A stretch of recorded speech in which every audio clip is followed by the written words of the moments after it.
Puis, au ceci, après le tremblement de terre, il y a plein de gens qui se pétaient les bretelles. Okay, parce qu'on a fait une immense collecte de fonds. Une immense collecte de fonds, d'argent.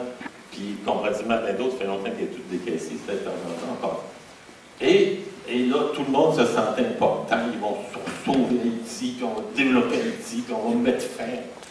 Là, moi, je me suis amusé, je suis allé sur Internet. J'ai regardé notre niveau de décaissement au ceci, qui était 1 million par mois. Projet de 12 millions par année. Sur Internet, j'ai trouvé une municipalité québécoise de Pocatière. 6 000 habitants. Un budget annuel de 12 millions. Qu'est-ce qu'ils font, la ville de la Pocatière, avec 12 millions? Ils se payent un policier. 3 policiers, 24 heures sur 24, un édifice municipal. Ils enlèvent la neige et les rues.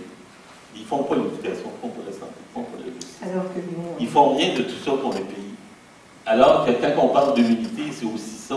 Arrêtons de dire que nous, étrangers, nous, ONG, nous, gouvernement étranger, on va sauver en Haïti parce qu'on veut 2-3 milliards ou 3-4 millions. C'est la foutaise, tout ça. Le développement n'a jamais passé par l'argent. Le développement, c'est là que ça se passe. Exactement. Suzanne, est-ce que je peux dire... Bravo. Oui, là. Je ne sais pas, parce qu'autrement, M. Jean-Baptiste, lui, trépigne. Allez-y. Allez-y, M. Jean-Baptiste. OK, puis après, je viens à Mme Georges. Allez-y. Alors, je voudrais intervenir peut-être sur 3 points, assez rapidement. Le premier, c'est le concept du travail à la base. Les poches d'espérance, je crois nous parler pour loin, et Michel en a parlé également. C'est bien, il faut travailler sur ces possibilités, il faut travailler sur ces initiatives, il faut les mettre en avant, il faut les mettre en valeur, il faut les partager, bien sûr.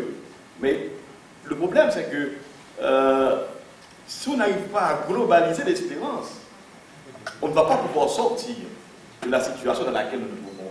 Donc, on ne peut pas véritablement se replier sur les initiatives locales, il faut les partager, mais il faut penser aussi à quelque chose de plus global. De plus global, et c'est ce que nous appelons le projet collectif, le projet alternatif, qui a à construire cette urgence qu'il y a à construire dans le pays. Oui. C'est le premier point. Le deuxième point concerne la politique de crédit. Alors, Gérard disait tout à l'heure qu'il y avait très peu d'emprunteurs. Non, je ne crois pas. Il y a plutôt les conditions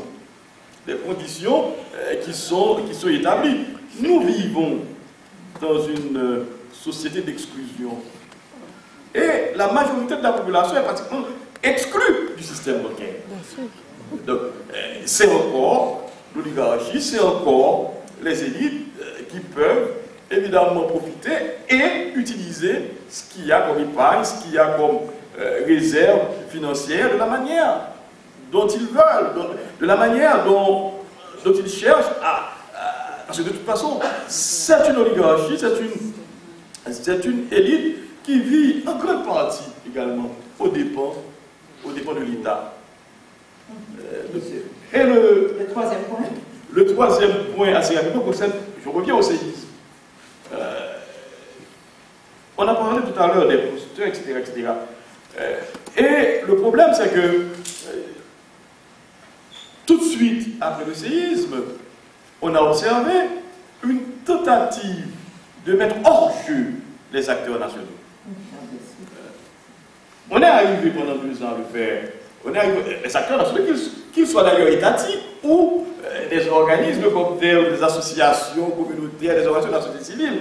C'était une logique. C'est ce que nous appelons nous-mêmes le séisme humanitaire. En quelque sorte.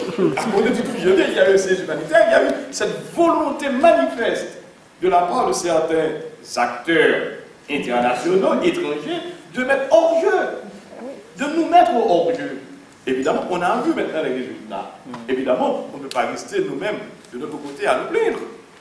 Il faut qu'il y ait... Rentrer dans la danse. Évidemment, il faut que nous essayions de programmer notre responsabilité, comme on a l'habitude de le dire.